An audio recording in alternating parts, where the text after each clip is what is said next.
Dear students, कल हमने इस बात पर चर्चा की थी कि किन परिस्थितियों में भारत में जैन एवं बौद्ध धर्म का उदय हुआ।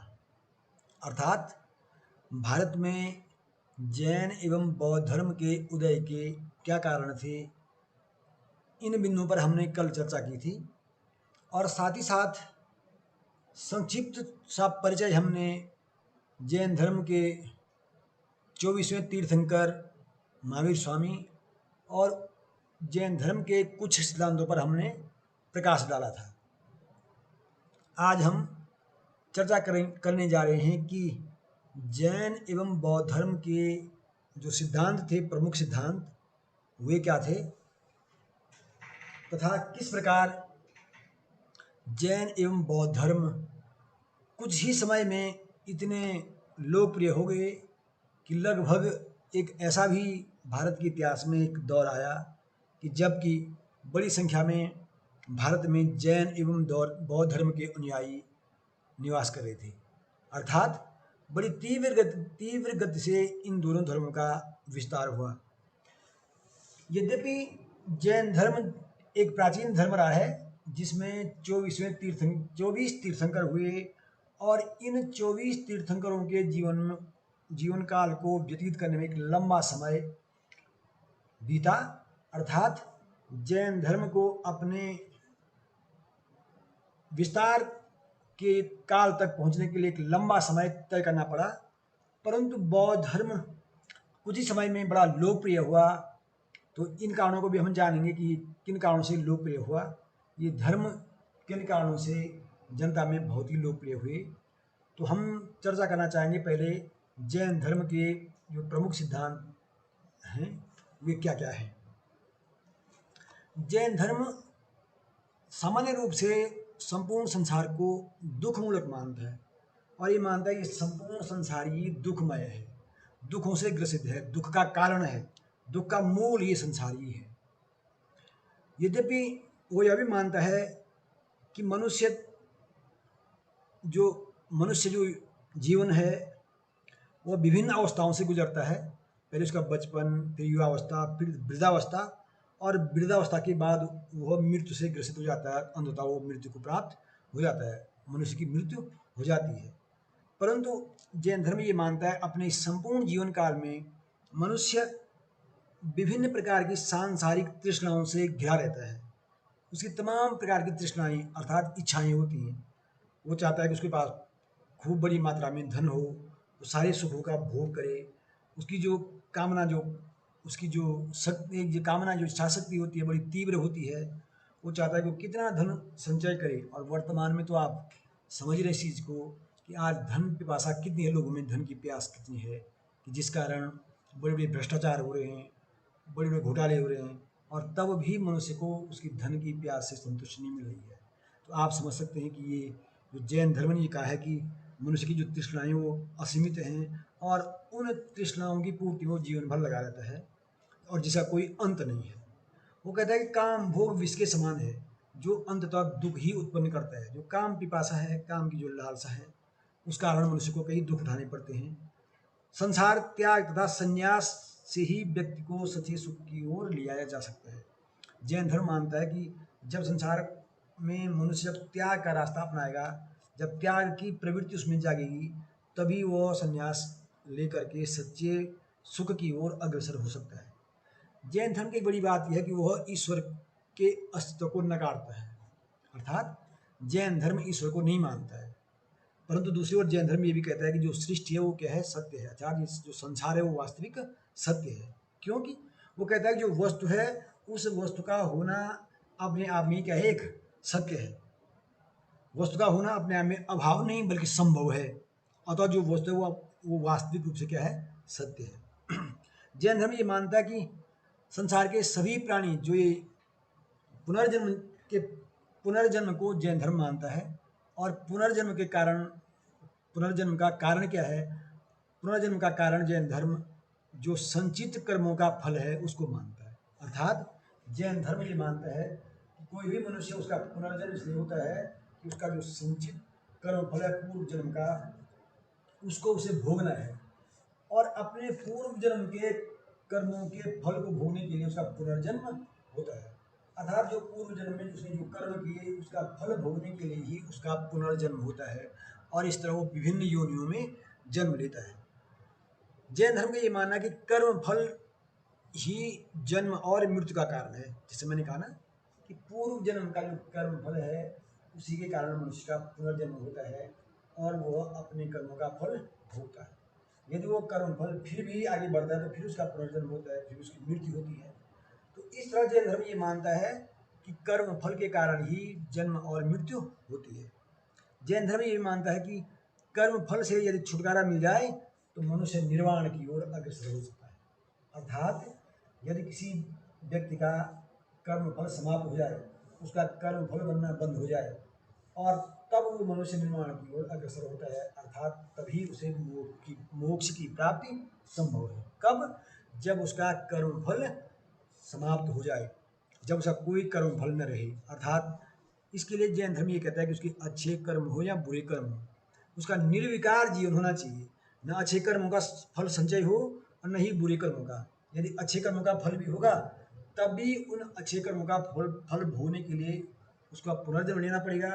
यदि बुरे कर्मों का फल होगा तब भी उन बुरे कर्मों का फल भोगने के लिए उसको पुनर्जन्म लेना होगा। अतः इसके लिए आवश्यक है कि वह पूर्व जन्मों के कर्मफल को नष्ट करे। अर्थात मनुष्य का अगर कर्मफल नष्ट हो जाएगा तभी उसको मोक्ष की प्राप्ति हो सकती है। अब कर्मफल नष्ट कैसे हो?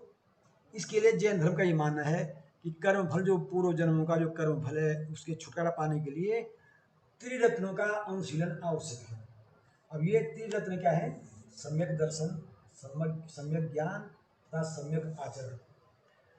जैन धर्म ये विश्वास करता है कि सत्य में विश्वास करना ही सम्यक दर्शन है। जो सत्य है उसी को मानो, उसी में विश्वास करो, और वही क्या है? सम्यक दर्शन। सद्रूप का शंका विहीन, जो जब कोई शंका विहीन, जिस ज्ञान में कोई शंका न हो, ऐसा ज्ञान क्या है? सम्यक ज्ञान। अर्थात सम्यक ज्ञान वो है जिसमें कोई शंका, सस्पेंस की कोई गुंजाइश न हो। और सांसारिक विषयों से उत्पन्न सुख दुख के प्रति समभाव, यही क्या? सम्यक आचरण। सम्यक आचरण क्या है? जब हमारे पास जो, अगर हम दुख में ज़्यादा दुखी ना हो और सुख में ज़्यादा प्रसन्न ना हो, जब हम इस तरह का जीवन जीते हैं तो ये क्या? सम्यक आचरण कहलाता है। तो इसीलिए यदि हम इन त्रिरत्नों का पालन करते हैं तो तब हमारा कर्मफल जो है बनना रुक सकता है, और तब जो है हमें मोक्ष की प्राप्ति हो सकती है। अब इन त्रिरत्नों के पालन के लिए जैन धर्म, इन त्रिरत्नों के पालन में जैन धर्म इसके लिए 5 महाव्रतों का पालन आवश्यक मानता है। ये 5 महाव्रत क्या हैं? कल भी हमने इन पे प्रकाश डाला था हल्का हल्का। पहला महाव्रत है अहिंसा। जैन धर्म का मानना ये है, मन वचन तथा कर्म से किसी के प्रति भी असंयत व्यवहार हिंसा है। मानी अगर किसी के प्रति भी हमने संयत व्यवहार नहीं किया है, अच्छा व्यवहार नहीं किया, तो क्या? अपने आप में वो हिंसा है। स्पष्ट है कि जैन धर्म में अहिंसा संबंधी सिद्धांत अत्यंत कठोर है। यहाँ तक कि किसी को मारने तथा हानि पहुंचाने का विचार उत्पन्न होना भी हिंसा है। माने मन में किसी के प्रति मारने या अन्य प्रकार का विचार आना भी क्या है? एक प्रकार से हिंसा है। पैदल चलने या भोजन करने में भी किसी कीट पतंग की हिंसा नहीं होनी चाहिए। सच तो यह है कि जैनियों का कठोर अहिंसावादी सिद्धांत एक प्रकार से क्या हो गया था उस समय? अव्यवहारिकता की ओर पहुंच गया था। और बाद में जो हम चर्चा करेंगे कि जैन धर्म के पतन के क्या कारण थे, तो जैन धर्म के पतन का एक प्रमुख कारण ये था कि जैन धर्म का जो अहिंसावादी सिद्धांत था वो एक अव्यवहारिकता की सीमा तक पहुंच गया था, जिस कारण धीरे धीरे इसका पतन आरंभ हुआ। दूसरा जो महाव्रत है सत्य वचन, मनुष्य को सदा सत्य तथा मधुर बोलना चाहिए, ये जैन धर्म मानता है। इसके लिए आवश्यक है कि बिना सोचे समझे न बोले, क्रोध और मोह जागृत होने पर मौन रहे, भय में या हास्य विनोद में भी असत्य न बोले। इस तरह वो इस महाव्रत का पालन कर सकता है। तीसरा महाव्रत है अस्तेय। अस्तेय अर्थात बिना अनुमति के किसी दूसरे की वस्तु न तो ग्रहण करनी चाहिए और न ही उसकी इच्छा करनी चाहिए। अब देखो कितना ऊंचा आदर्श है। अस्थेय का आदर्श कितना ऊंचा है कि बिना दूसरे की अनुमति के किसी की वस्तु को ग्रहण नहीं करना चाहिए और न ही उसकी इच्छा भी नहीं करनी चाहिए। मन में सोचना भी चाहिए नहीं चाहिए कि ये वस्तु मुझे चाहिए थी। अगर ये सोच लिया तो ये क्या है, ये अस्थेय का पालन नहीं हुआ ये फिर। इस संबंध में बिना आज्ञा किसी के घर में जाना, निवास करना या किसी वस्तु का ग्रहण करना, ये सब क्या है, वर्जित है। चौथा महाव्रत है ब्रह्मचर्य। पूर्ण रूप से ब्रह्मचर्य का पालन भिक्षुओं के लिए अनिवार्य था। जो जैन भिक्षु थे उनके लिए अनिवार्य था कि वो पूर्ण रूप से ब्रह्मचर्य का पालन करें। इसके लिए उनके लिए आवश्यक था कि वो किसी नारी से वार्तालाप न करें, उसे न देखें और उसके संसर्ग का ध्यान भी न करें। मन में उसके संसर्ग का विचार भी नहीं आना चाहिए। इस तरह ब्रह्मचर्य का वो पालन कर सकते हैं। और पांचवा महाव्रत है अपरिग्रह, अर्थात किसी भी प्रकार की संग्रह करने की प्रवृत्ति से बचना, कि हम किसी भी प्रकार की कोई वस्तु उसका संग्रह न करें। संग्रह से आसक्ति की भावना बढ़ती है। धन धान्य वस्त्र आभूषण सभी का त्याग करना अपरिग्रह के अंतर्गत आता है। इस तरह ये 5 महाव्रतों का यदि व्यक्ति पालन करे और त्रिरत्नों का पालन इससे आसान हो जाएगा। और इस तरह जैन धर्म का मानना है कि उसे कर्म फल से छुटकारा मिल जाएगा और तब वो मोक्ष की ओर अग्रसर होगा और उसे मोक्ष प्राप्त हो जाएगा। यद्यपि गृहस्थ जीवन के लिए जैन मुनियों ने इन 5 महाव्रतों की जगह इन्हें अणुव्रत कहा और इनका थोड़ा इनमें कठोरता को क्या कर दिया, कम कर दिया। जैन धर्म में काया क्लेश को भी एक मुख्य घटक माना गया है। जैन धर्म में ये माना गया है कि जैन धर्म में तपस्या पर अधिक बल दिया गया है। इसमें कहा गया कि आत्मा को जो घेरने वाली भौतिक तत्व है उनका दमन करने के लिए काया क्लेश आवश्यक है। काया क्लेश क्या है कि अपने काया अपने शरीर को इतना कष्ट देना कि इसके द्वारा उसे तमाम जो बुरे विचार हैं, तमाम जो बुराइयां उसमें समाप्त हो जाए। और इस काया क्लेश को एक प्रकार से उपवास द्वारा शरीर का अंत करना माना गया है। और जब शरीर का अंत हो जाएगा तो अपने आप ही क्या हो, शरीर को मोक्ष प्राप्त हो गया, ऐसा जैन धर्म में माना जाता है। ऐसे बहुत सारे जैन मुनियों ने ऐसा काया क्लेश किया है।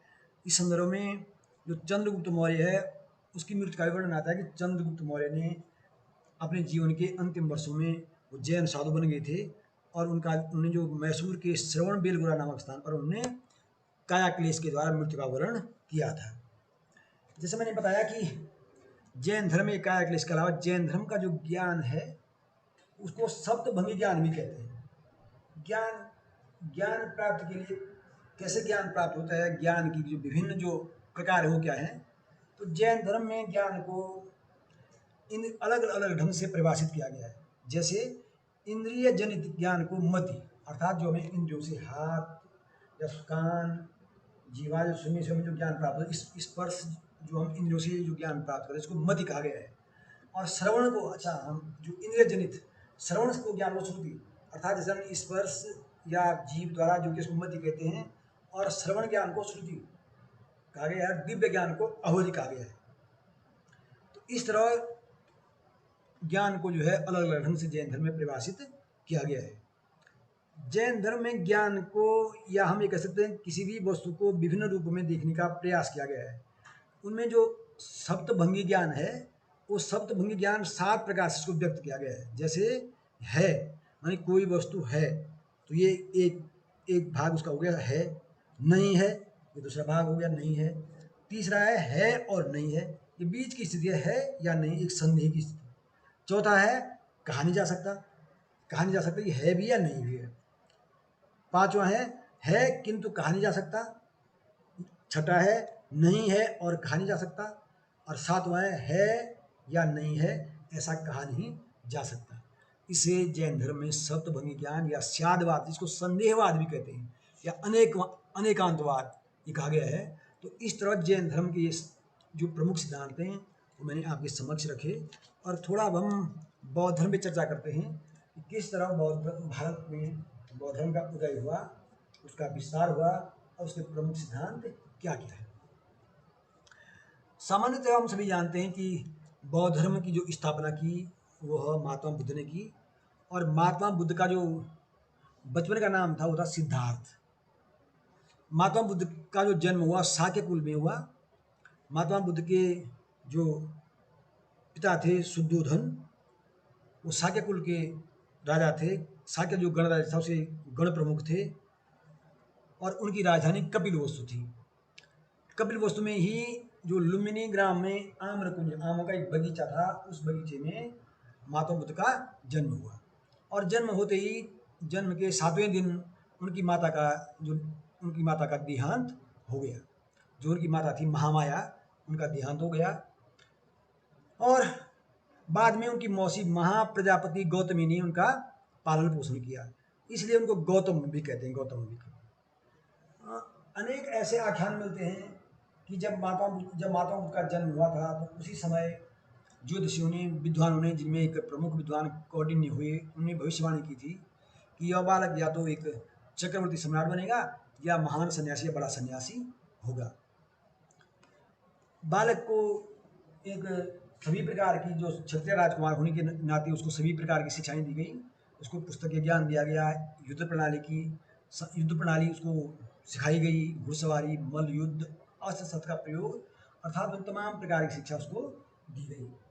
परंतु ऐसा कहा जाता है कि बालक सिद्धार्थ का मन बचपन से ही ज़्यादा सांसारिक बातों में नहीं लगता था। वे प्रायः जम्बू वृक्ष के नीचे बैठते और ध्यान मग्न हो जाते।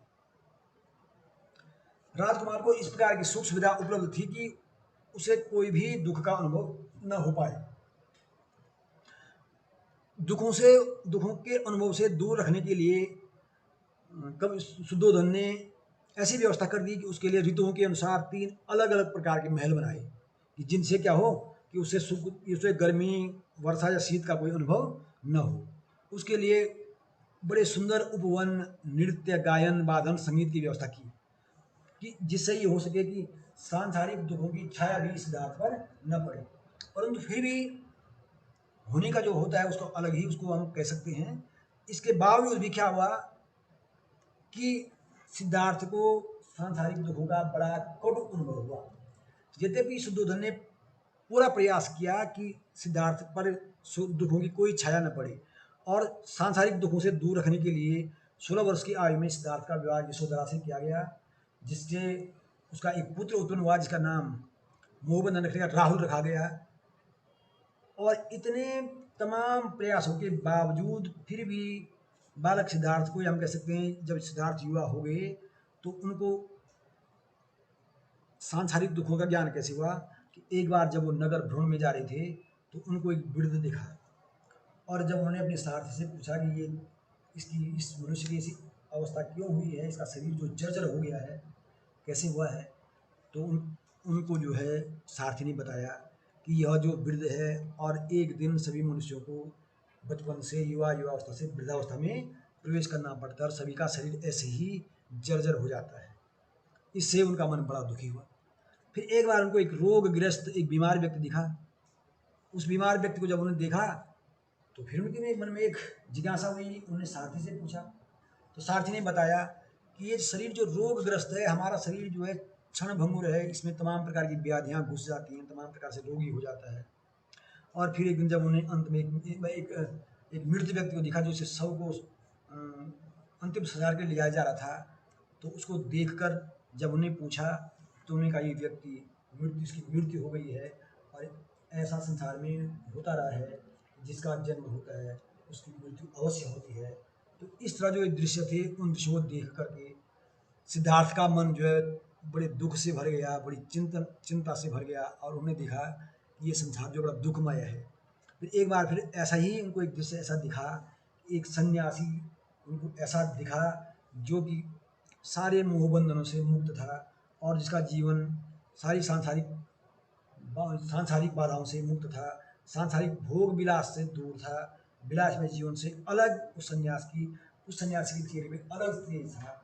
और इन सब कामों से अंततः सिद्धार्थ के मन में गृह त्याग की भावना पैदा हुई और एक रात को उन्होंने अपने पुत्र और अपनी पत्नी को छोड़ कर गृह त्याग कर लिया। इस घटना को बौद्ध धर्म में महाविनिष्क्रमण कहा जाता है। और जब महात्मा बुद्ध ने या हम कहें सिद्धार्थ ने जब गृह त्याग किया, उस समय उनकी उम्र मात्र 29 वर्ष की थी और वो इस संसार के दुख दुखों से छुटकारा पाने के लिए ज्ञान की खोज में चले गए और ज्ञान की खोज में भटकते भटकते उनका विभिन्न विद्वानों से परिचय हुआ, जिनमें एक थे आलार कालाम तथा दूसरे रुद्रक, रामपुत्र। ऐसे वो कई विद्वानों से मिले और इस तरह उनके साथ वहाँ एक जब आगे वो तो 5 ब्राह्मण एक साथ वो मिले, उन्होंने 7 तपस्या की, अन्न जल का धीरे-धीरे त्याग कर दिया और इस तपस्या में वो इतने कमज़ोर हो गए कि सूख कर नरकंकाल के समान हो गए। फिर भी उन्हें ज्ञान की प्राप्ति नहीं हुई। ऐसे में बता रहे हैं कि जब वो तपस्या में लीन थे और उनको ज्ञान की प्राप्ति नहीं हो रही थी, उनका शरीर सूखकर काँटा हो गया था, तो तभी सुजाता नामक कन्या आई और उनको उनके हाथ से महात्मा बुद्ध ने भोजन ग्रहण कर लिया। इस कारण उनके जो 5 साथी थे, उन्होंने उनका साथ छोड़ दिया।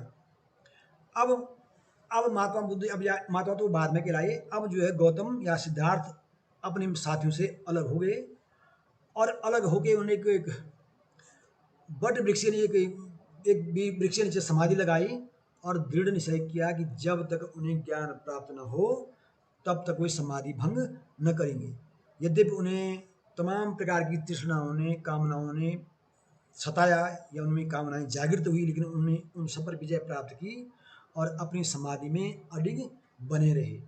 अंत में 8वें दिन उन्हें ज्ञान अर्थात बोध की प्राप्ति हुई, बोधि की प्राप्ति हुई, उनको बोध हुआ और वो जो बोध होने हुआ तो वो क्या कहे, बुद्ध कहलाए।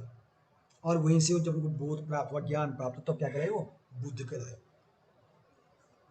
अब जब उन्हें ज्ञान प्राप्त हो गया तो उन्होंने अपने ज्ञान का प्रचार करने के लिए सबसे पहले अपने वो उन्हीं 5 साथियों से मिले जिन्होंने उन्हें छोड़ दिया था और सबसे पहला उपदेश उन्होंने अपने उन 5 साथियों को ही दिया और ये जो उनका प्रथम उपदेश था, ये धर्म चक्र प्रवर्तन कहलाता है।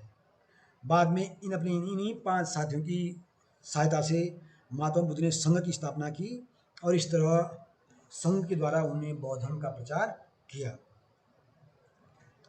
अब जो बौद्ध धर्म के सिद्धांत थे वो क्या हैं, उन सिद्धांत पर हम चर्चा करेंगे।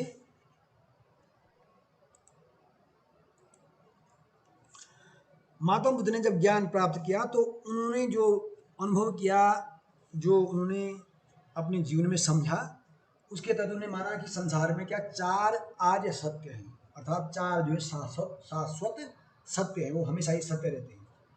और वो सत्य क्या है, उन्होंने पाया कि ये संसार ही क्या है, पूरा संसार दुखमय है, दुख से भरा हुआ है, दुखपूर्ण है, दुख है ये, दुख ही संसार में क्या मुख्यतः दुख है। और दुख क्या है, दुख समुदाय। ये दुख क्या है, ये दुख विभिन्न प्रकार से दुख है। दुख में क्या है, ये दुखों का एक समुदाय, एक पूरा दुखों का एक हम जो कहें कि समुदाय है। मानी कई प्रकार के दुख इसमें सम्मिलित है। कैसे, इसमें रोग भी है, वृद्धावस्था भी है, मरण भी है, बिछोह भी है, तमाम ये सब क्या है, विभिन्न प्रकार के क्या है, ये दुख है। अब उन्होंने तीसरा आर्य सत्य क्या है, दुख निरोध। उन्होंने कहा इस दुख का निरोध किया जा सकता है, मतलब इस दुख को दूर किया जा सकता है। और वो दुख का दूर कैसे हो सकता है कि जब हम क्या करें, तृष्णा का जब नाश अंत हो जाए तो दुख दूर हो सकता है, दुख का निरोध हो सकता है। और दुख का निरोध क्या है, दुख निरोध गामिनी प्रतिपदा। दुख निरोध गामिनी प्रतिपदा अर्थात अष्टांगिक मार्ग। महात्मा बुद्ध ने बताया कि इस दुख को दूर करने के लिए क्या है, जो दुख निरोध गामिनी प्रतिपदा है, जो अष्टांगिक मार्ग है, अर्थात महात्मा बुद्ध का मानना ये था कि हम अष्टांगिक मार्ग पर चलकर इन दुखों से क्या हो सकता, दूर या इन दुखों से छुटकारा पा सकते हैं। और वो अष्टांगिक मार्ग क्या है, उसमें पहला है सम्यक दृष्टि,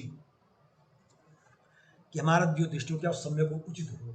सम्यक संकल्प, अर्थात उन्हें जो था कि आर्य सत्य में सम्यक दृष्टि, अर्थात सत्य और असत्य तथा सदाचार और दुराचार के विवेक द्वारा 4 आर्य सत्यों की सही परख करना ही क्या सम्यक दृष्टि। सम्यक संकल्प अथवा इच्छा तथा हिंसा से रहित संकल्प करना, जो संकल्प हम करें उसमें हमारी इच्छा या हिंसा न हो। तीसरा सम्यक वाणी, जिसका अर्थ है सदा सत्य तथा मृदु वाणी का प्रयोग करना, जो कि धर्म सम्मत हो। चौथा सम्यक कर्म, अर्थात अच्छे कर्मों में संलग्न रहना, अच्छे कर्म करना। जो 5वां सम्यक आजीव, अर्थात विशुद्ध रूप से सदाचार का पालन करते हुए जीवन व्यतीत करना। छठा, सम्यक व्यायाम अर्थात विवेकपूर्ण प्रयत्न जो हम करते हैं वो सम्यक व्यायाम कहलाता है। सातवां, सम्यक स्मृति अर्थात अपने कर्मों के प्रति विवेक तथा सावधानी को निरंतर स्मरण रखना, इसको सम्यक स्मृति कहा गया है। आठवां, सम्यक समाधि अथवा अर्थात अपने चित्त की समुचित एकाग्रता, ये सम्यक समाधि कही गई है। और इस अष्टांगिक मार्ग के द्वारा महात्मा बुद्ध ने ये कहा है कि इसके द्वारा हम क्या कर सकते हैं, अपने दुखों का निरोध कर सकते हैं। और इस अष्टांगिक मार्ग के अनुशीलन के लिए उन्होंने 10 सीलों को आवश्यक बताया है। ये 10 सील क्या है?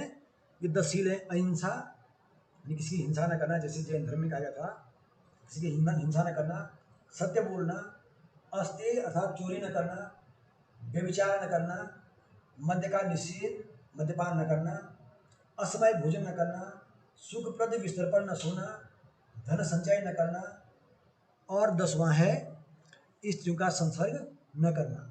इस तरह उन्होंने इन 10 सीलों का क्या क्या वर्णन किया है। इसमें ब्रह्मचर्य भी सम्मिलित है। तो इस तरह इन 10 सीलों के द्वारा और अष्टांगिक मार्ग के द्वारा महात्मा बुद्ध का कहना ये था कि हम क्या कर सकते हैं, दुखों से को दूर या दुखों का निवारण कर सकते हैं। और जब दुखों का निवारण हो जाएगा तो फिर मनुष्य क्या हो जाएगा, मोक्ष को प्राप्त हो जाएगा। यद्यपि बौद्ध धर्म में मूलतः अनिश्वरवादी है, उसमें ईश्वर को नहीं माना गया है। बौद्ध धर्म ने सृष्टि का कारण ईश्वर को नहीं माना है, बल्कि यह माना है कि संसार, ईश्वर संसार का रचयिता नहीं है, बल्कि और न ही उसको क्या दुख को उत्पन्न करने वाला माना है। बुद्ध ने ईश्वर के स्थान पर मानव की प्रतिष्ठा पर बल दिया है।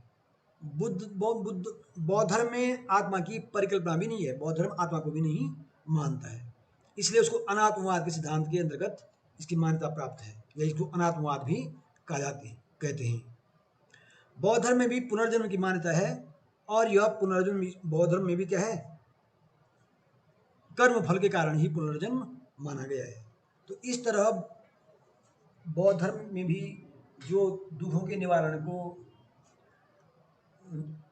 मोक्ष के लिए आवश्यक माना गया है, और जब दुखों की समाप्ति हो जाएगी, जब दुख निरोध हो जाएगा, जब हमारी तृष्णा का जब अंत हो जाएगा, जब तृष्णा का अंत हो जाएगा, फिर हमें कोई किसी की इच्छा नहीं रहेगी, तो फिर क्या होगा, आएगा फिर व्यक्ति को क्या हो जाएगा, एक दूसरे से विरक्ति पैदा हो जाएगी।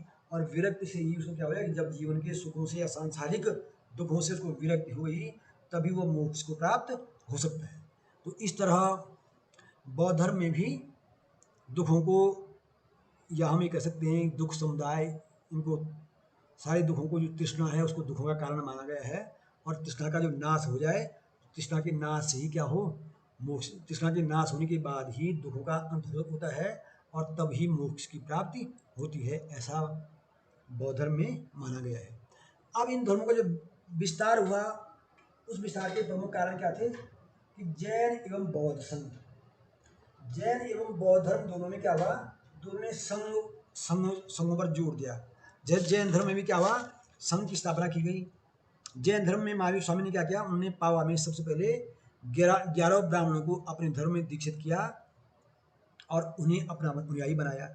बाद में यही जो 11 ब्राह्मण थे, जिनको महावीर स्वामी ने सर्वप्रथम अपना शिष्य बनाया था, बाद में ये 11 गणों में विभक्त हुए, और यही प्रत्येक गण का एक जो उनका शिष्य था, उसका गणधर प्रधान बना। और इस तरह जो 11 ब्राह्मण थे वो 11 गणों के क्या बने, गणधर बने। और इससे क्या हुआ, इसी से आगे चलकर क्या हुआ, बौद्ध संघ, ये जैन संघ का विस्तार हुआ। जैन संघ के सदस्यों को बाद में 4 वर्गों में विभक्त किया गया।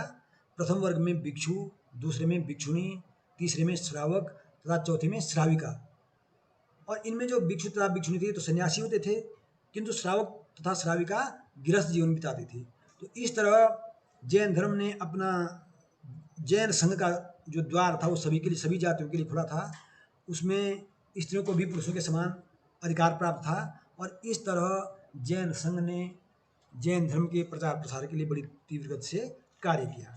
इसी तरह महात्मा बुद्ध ने भी बौद्ध संघ की स्थापना की, और उन्होंने जो उनके जो सर्वप्रथम जो 5 शिष्य थे, जो पहले उनके साथी थे 5, उन 5 ब्राह्मण शिष्यों को उन्होंने सबसे पहले संघ की उनके द्वारा ही उन्हें बौद्ध संघ की स्थापना की। अर्थात जिस प्रकार महावीर स्वामी ने जो पहले जो 11 ब्राह्मण थे उनके द्वारा 11 गणों की स्थापना की, उसी प्रकार महात्मा बुद्ध ने भी जो उनके प्रथम 5 शिष्य थे उनके उनके द्वारा ही, उनके प्रयास से ही उन्हें बौद्ध संघ की स्थापना की और उनको अपने संघ का सदस्य बनाया। बाद में उनके संघ में जो विस्तार होता गया तो लोग उसमें जुड़ते गए और संघ का विस्तार होता गया और संघ के विस्तार के साथ साथ बौद्ध धर्म का भी बड़ी तीव्र गति से विस्तार हुआ। अब जो संघ की कार्य प्रणाली थी, जो बौद्ध संघ की कार्य प्रणाली थी या जैन संघ की कार्य प्रणाली थी, वह एक प्रकार से पूर्णतः गणतांत्रिक पद्धति पर आधारित थी। अर्थात संघ की सभा में पहले प्रस्ताव नति का पाठ होता था, फिर प्रस्ताव 3 बार पढ़ने पर यदि उसमें कोई आपत्ति उस पर किसी को न हो तो फिर उस प्रस्ताव का अनुसरण होता था, फिर मतभेद पर वाद विवाद होता था, वाद विवाद होने पर उसमें मतदान की व्यवस्था भी थी जिसको छंद कहा जाता है, मत विभाजन को विभाजन छंद कहा जाता था। और जो मत विभाजन होता था वो सलाका जो लकड़ी की तख्तियाँ होती थी, प्रत्येक सदस्य को तख्तियाँ दी जाती थी और वो सदस्य उन तख्तियों पर अपना मत लिखते थे और उससे क्या होता था, मत प्रस्ताव पक्ष या विपक्ष में प्रकट करने का एक तरीका था सलाका, और सलाका के द्वारा मत विभाजन होता था। बाद में उन सलाकाओं को इकट्ठा करके ये जान लिया जाता था कि कितने मत पक्ष में पड़े और कितने विपक्ष में। कई बार मतदान जो है गुप्त रूप से भी किया जाता था और उसके बाद उस गुप्त मतदान के आधार पर यह स्पष्ट होता था कि कितने पक्ष में और कितने विपक्ष में। तो इस तरह संघ की जो कार्य प्रणाली थी पूर्णतया प्रजातांत्रिक थी। इसमें कोरम की भी व्यवस्था थी कि जो न्यूनतम उपस्थिति संख्या थी संघ में वो 20 थी, कि संघ में किसी भी प्रस्ताव के लिए किसी भी बैठक के लिए न्यूनतम कोरम होना जरूरी था, मानी 20 सदस्य का होना आवश्यक था। इस तरह हम पाते हैं कि जो बौद्ध संघ और जैन संघ की कार्य प्रणाली थी वह एक प्रकार से पूर्णतया गणतंत्रात्मक प्रणाली पर आधारित थी। और इस कारण क्या हुआ कि बौद्ध संघ और जैन संघ बड़ी तीव्र गति से इनका प्रचार प्रसार हुआ। और एक ऐसा समय था कि जब भारत में बड़े पैमाने पर बौद्ध एवं जैन समूह के अनुयायी थे